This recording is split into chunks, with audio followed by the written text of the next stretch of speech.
You're about to see a potential disaster unfold. A pregnant woman with 3 children in her minivan driving directly into the Atlantic Ocean. With one of the kids literally leaning out of the window yelling, "Help us," bystanders leap into action with only seconds to prevent a worst-case scenario. And all the while, there was a camera rolling. ABC's Steve Osunsami is on the story. Imagine driving past a beach and seeing this. A car deliberately driving into the ocean. Are they saying help? Then suddenly you hear the screams of small children. If they're saying help, that's different. Believe your eyes, that's a child waving out the window. You sit still. What would you do? Tim Tessinier didn't hesitate. He jumps out of his car to help, his wife recording it all. And there's one kid in the back seat just screaming, help us, help us. Our mom's trying to kill us. That's when his family vacation in Daytona Beach, Florida turned into a race against time to save 3 little children from a watery grave. All I was worried about was those kids.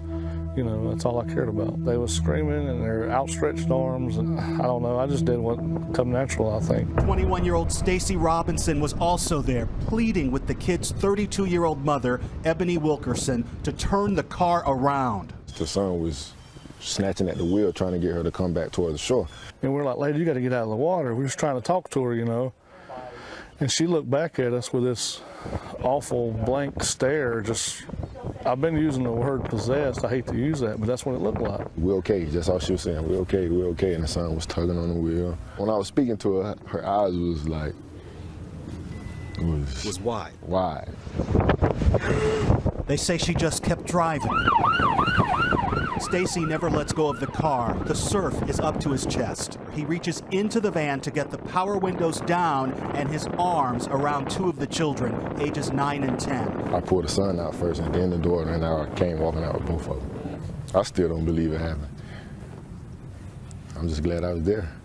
People watching from the shore can't believe their eyes. The waves were just pounding into the water and down until it submerged. While a passing tourist captured it all on video. In the middle of the chaos, a shocking discovery. There was still another child, the youngest, a 3-year-old, still trapped in a car seat in the back. Lifeguards try to open the front door, but it looks like the mother is attempting to stop them. Watch again. There's a struggle, and then the mother just walks away. Seconds later, they get the toddler out through the back. God almighty, there's a baby in the car. Michael? One of the 2 lifeguards still inside, barely getting out in time. Watching them carry the kids out of the van was very emotional. We were jumping up for joy and screaming and for goodness, yeah. And just 5 seconds later, look closely, a huge wave that nearly pushes the car out to sea. The waves were strong, the water was cold. They got in the water, got them out of there quickly. If it had been minutes longer, the outcome probably would have been different. Late today, authorities reported Wilkerson is pregnant and that she actually had been in contact with police just hours before the incident. Her sister called 911 to warn them about Wilkerson's potential mental health issues. I tried to take her to the hospital yesterday, and she signed herself out today. She's getting a little bit better, but she's still not all here. So she's trying to drive, and I'm trying to stop her. And she has her kids, so I took her keys.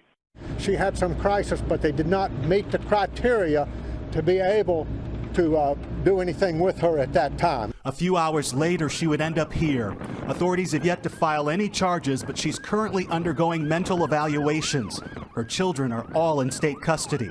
Safe because a few heroes took action in the nick of time. I hugged them. I said, "Y'all are going to be okay, I promise." That kid his arms was outstretched and crying, and the look, he was just begging for help. That's just something. I thought about that all the way. I went ahead and drove all the way home last night, and that's all I can think about. Steve Osunsami, ABC News, Daytona Beach.